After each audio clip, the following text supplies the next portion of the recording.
The older you are, the younger you get when you move to the United States. They don't teach you that equation in school. Mr. Big Brain, Mr. Smiles, my 8th grade math teacher, hasn't even heard of it. It's not in Gateway to Algebra, it's Garcia's equation. I'm the Garcia. 2 years after my father and I moved from Guatemala, I could speak English. I learned it on the playground and watching lots of TV. Don't believe what people say. Cartoons make you smart. But my father, he worked all day in the kitchen with Mexicans and Salvadorans. His English was worse than a kindergartner's. He would only buy food at the bodega down the block. Outside of there, he lowered his eyes and tried to get by on mumbles and smiles. He didn't want strangers to hear his mistakes, so he used me to make phone calls and talk to the landlady and to buy things in the store where you had to use English. He got younger, I got older. Then my younger brothers and mother and Tio Juan, her uncle, came north and joined us. Tio Juan was the oldest man in the pueblo. He'd been a farmer, but here he couldn't work. He couldn't sit out in the plaza and talk there. Aren't any plazas here, and if you sit out in the public, some gang driving by might use you for target practice.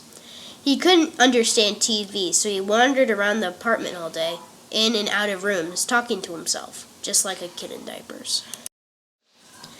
One morning, he wandered outside and down the street. My mother practically fainted. He didn't speak Spanish, just an Indian language. I finally found him standing in front of the beauty parlor, staring through the glass at a woman with a dryer over her head. He must have wondered what weird planet he'd moved to.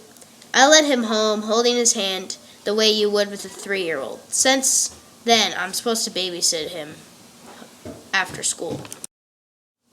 One afternoon, I was watching TV, getting smart in the Brady Bunch. Suddenly, I looked up. He was gone. I checked the halls on all 5 floors of the apartment house.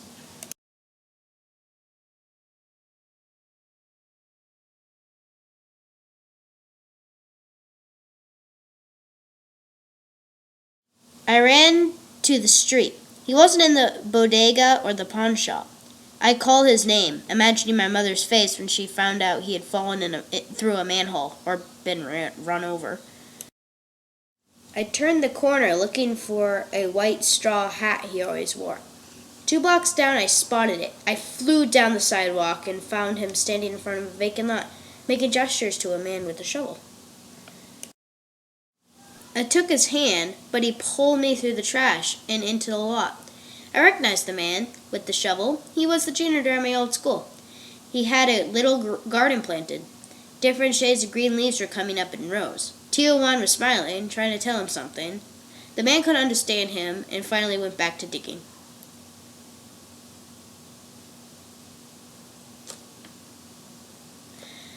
I turned Tio Juan around and led him home.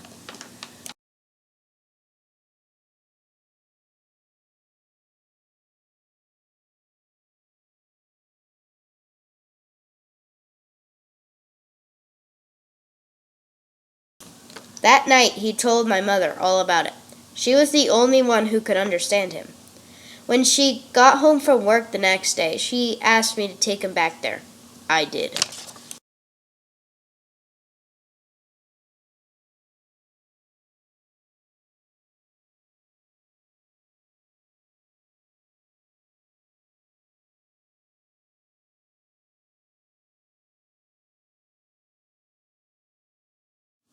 He studied the sun, then the soil. He felt it, then he smelled it, then actually tasted it.